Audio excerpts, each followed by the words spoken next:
इंसान Elon Musk इतने successful क्यों है ये तो सबको पता है, लेकिन क्यों है, और वो भी एकदम सही तरीके से नहीं पता लोगों को कि वो क्यों है। जो हाल ही में दुनिया के पहले सबसे अमीर बन गए थे, अब वो जेफ बेजोस से $1-2 बिलियन पीछे चले गए। ये आगे पीछे तो चलता रहता है। मैं पैसा दिखाकर इलॉन मस्क को बड़ा नहीं दिखाना चाहता। वो जो कर रहे हैं ना, वो जो है, वो दुनिया के सबसे अमीर बनने से कहीं ऊपर है।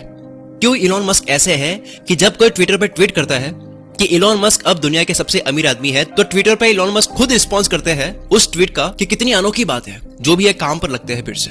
आज मैं आपको इलॉन मस्क के बारे में कुछ ऐसी रिसर्च बताने वाला हूं जो आपको नहीं पता, जो आपने कहीं नहीं देखी होगी, जो इलॉन मस्क को दुनिया से काफी अलग बनाती है। पहला है हाईली कॉम्पिटिटिव। इलॉन मस्क इतने ज्यादा कॉम्पिटिटिव है, वो अपना कॉम्पिटिशन किसी के साथ में करना चाहते ही नहीं है। वो हर बार अपने हार्डवर्क से, अपने कॉम्पिटिशन से आगे ही जाना चाहते हैं। एक बार एशली वांस नाम के ऑथर ने अपनी बुक में Elon Musk, Tesla, SpaceX and quest for a fantastic future, इस बुक के लिए ऑथर ने इलॉन मस्क की फर्स्ट वाइफ जस्टिन विल्सन का इंटरव्यू लिया। तब जस्टिन ने बताया कि जब कॉलेज में साथ में थे, तब जस्टिन के 97 ग्रेड आए थे और इलॉन मस्क के 98 आए थे, लेकिन इलॉन मस्क को उसमें भी कंपटीशन लगा। उनके नंबर ज्यादा आने के बाद में भी वो प्रोफेसर से कहते हैं कि नंबर रीचेक कर लो, क्या पता और ज्यादा आए हो मेरे। उन्होंने टीचर को कन्विंस किया कि मेरी रीचेकिंग करो, हो सकता है कि मेरी 100 आए हो। इसको कहते हैं कंपटीशन से आगे जाने का लालच।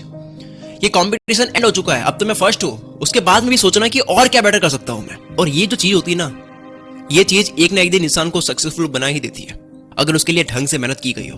फिर आता है डिटर्मिनेशन। अपने बर्थडे के दिन तो आदमी कितना भी बिजी हो, वो अपने सेलिब्रेशन के लिए टाइम निकाल ही देता है, लेकिन इलॉन मस्क कोई सेलिब्रेशन करते ही नहीं है। वो अपने काम को लेकर ना इतने गजब के सीरियस है कि क्या बर्थडे है, क्या नॉर्मल डे है, क्या सेलिब्रेशन है, वो भूल जाते हैं। ये सब सेलिब्रेशन वगैरह उनको पता ही नहीं है। उस इंसान ने तो अपनी सक्सेस को अपना सेलिब्रेशन बनाया हुआ है। जब रॉकेट उड़ा, सही गया, वो उनके लिए सबसे बड़ा सेलिब्रेशन है। इलॉन मस्क अपनी फैक्ट्री में रात को काम करते करते अपनी डेस्क के नीचे या पास में पड़े कोच पर ही सो जाते हैं। ऐसा नहीं है कि नींद आई तो फैक्ट्री में ही सो गए, वो इसलिए ऐसा करते हैं ताकि फैक्ट्री में जाकर फैक्ट्री में चल रही रोबोटिक्स मशीन को देख सके, और मशीन अगर रुक जाए तो वो उसकी वजह ढूंढ सके, उसको फिर से रेडी कर सके।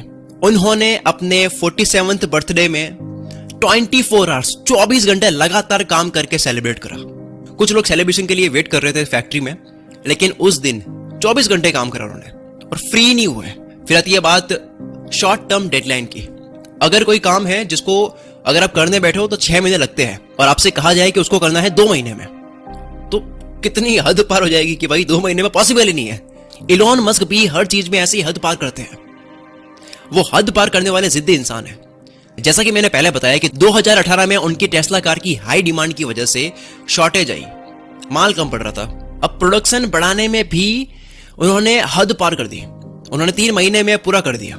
2018 के जुलाई, अगस्त, सितंबर महीने में, सिर्फ 3 महीने में उन्होंने 50,000 कार का प्रोडक्शन कर दिया, जो कि एक तरह से इम्पॉसिबल है कुछ लोगों के लिए। फिर आती है बात सेल्फ एजुकेशन की।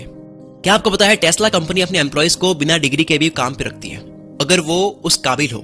इलॉन मस्क ने एक इंटरव्यू में बताया कि आपको सीखने के लिए स्कूल पर डिपेंड होने की जरूरत नहीं है। स्कूल सिर्फ आपको 1% सिखाती है, 99% जो काम की चीजें है वो आपको खुद से सीखना होता है।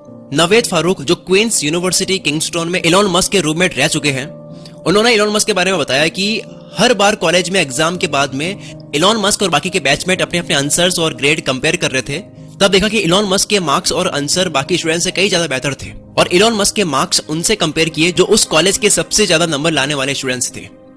इलॉन मस्क उन सबसे कई ज्यादा बेहतर जानते थे। 2017 में रोलिंग स्टोन के मैगजीन में इलॉन मस्क ने कहा कि वो किताबों के बीच ही बड़े हुए। उन्होंने 9 साल की उम्र में एनसाइक्लोपीडिया ब्रिटानिका पूरी पढ़ ली। सोचो, इन्होंने इस उम्र में ये पढ़ी जब बच्चे साइकिल चलाना भी नहीं जानते। उन्होंने स्पेस एक्स में रॉकेट साइंस को लेकर भी कोई एजुकेशन नहीं करी। उन्होंने रॉकेट साइंस भी aerothermodynamics of gas turbine and rocket propulsion जैसी किताबें पढ़कर खुद से रॉकेट साइंस सीख ली। वो चीज सीख ली जिसको हम बोलते हैं कि रॉकेट साइंस थोड़ी है। रॉकेट साइंस मतलब सबसे टफ मानी जाती है, उसको खुद से सीखना बहुत बड़ी बात है। अब आता है क्विक डिसीजन।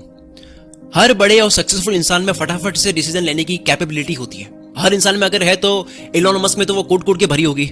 एक बार टेस्ला फैक्ट्री में मशीन टूल खराब हो गया था, जो सिर्फ फ्रांस में बनता है। लेकिन इलॉन मस्क ने उसे ऑर्डर नहीं किया कि वो बाद में आएगा, इतने दिन लगेगा आने में, बल्कि प्राइवेट जेट निकाला